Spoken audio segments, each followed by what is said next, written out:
সাথে ঐক্যমত পোষণ করে আমাদের সকল দলীয় নেতা কর্মীকে সম্পৃক্ত করে আমরা সেই আন্দোলনকে তুঙ্গে নেওয়ার ক্ষেত্রে বাংলাদেশ জাতীয়তাবাদী দল সহ গণতন্ত্রকামী সকল সংগঠন সেদিন ঐক্যবদ্ধ হয়ে আমরা হাসিনাকে বাংলার মাটি থেকে চিরতরে উৎখাত করতে সক্ষম হয়েছি। কিন্তু আপনারা লক্ষ্য করে দেখেছেন মা বোনেরা, হাসিনা বলতো হাসিনা নাকি 5 ওয়াক্ত নামাজ পড়ে, তাহাজ্জুদ নামাজ পড়ে। হাসিনার গণভবনে কিন্তু একটা জায়নামাজও খুঁজে পাওয়া যায়নি।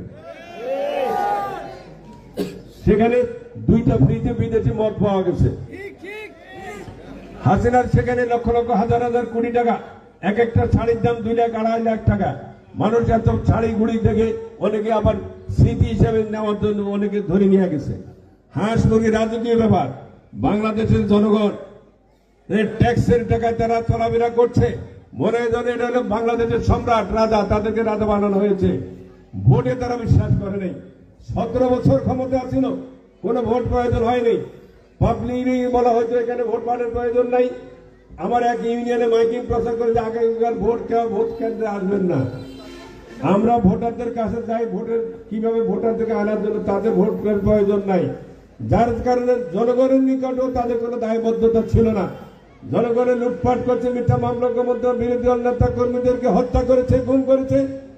আর হাসিনা এবং হাসিনার দোষরা এদেশে বিপুল সংখ্যক বিপুল পরিমাণ অর্থ বিদেশে পাচার করেছে। হাসিনা এখন পালিয়েছে কোথায়? তার নিজের কি একটা মানুষ বলে সেই জায়গায় যে এখন পালিয়েছে। কিন্তু সেখানে হাসিনার সুযোগ নাই। হাসিনা যতই তেমন তেমন করো, হাসিনা বাংলাদেশের মাটিতে আর আসতে পারবে? হাসিনা এবং হাসিনার দোষর যারা এই অপকর্মগুলো ছিল, যারা মানুষকে গুম হত্যা করেছে, বিদেশের মানুষের টাকা লুটপাট করে বিদেশে পাচার করেছে, এই বাংলার জমিনে তাদেরকে আনা হবে ইনশাআল্লাহ, তাদের বিচার হবে এবং এই অপকর্মগুলো তাদেরকে দেশে আইনের আওতায় আনা হবে।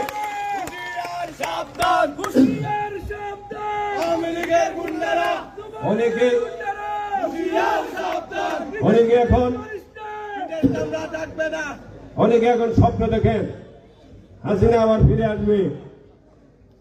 যে দেশের নেত্রী তার লক্ষ লক্ষ নেতা কর্মীকে রেখে পালিয়ে যায়, এদেরকে কি বলে?